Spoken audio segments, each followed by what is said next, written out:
اگر کسی کو زبردستی شراب پلائی جائے تو پھر اگر وہ نشے میں آ کر کے طلاق دیا تو شرعی حکم اس کا کیا ہے؟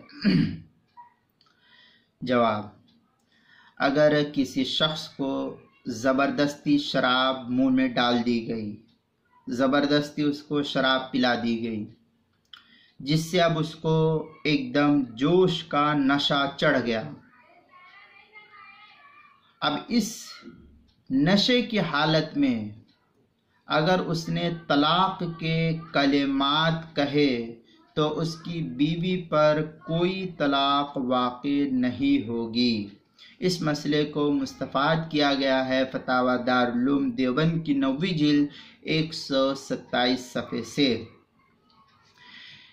فتاوی ہندیہ میں ہے وَلَوْ أُكْرِهَ عَلَى شُرْبِ الْخَمْرِ أَوْ شُرْبِ الْخَمْرِ لِضَرُورَةٍ وَسُكِّرَ وَطَلَّقَ امْرَأَتَهُ اخْتَلَفُوا فِيهِ وَالصَّحِيحُ أَنَّهُ كَمَا لَا يَلْزَمُهُ الْحَدُّ لَا يَقَعُ طَلَاقُهُ۔ اس کے تحت جو فتاوی ہندیہ کتاب الطلاق فصل فی من یقع الطلاق کے تحت جو نقل کیا ہے، پہلی جلد 353 صفحہ، جو پرانا نسخہ زکریا بک ڈپو دیوبند کا ہے۔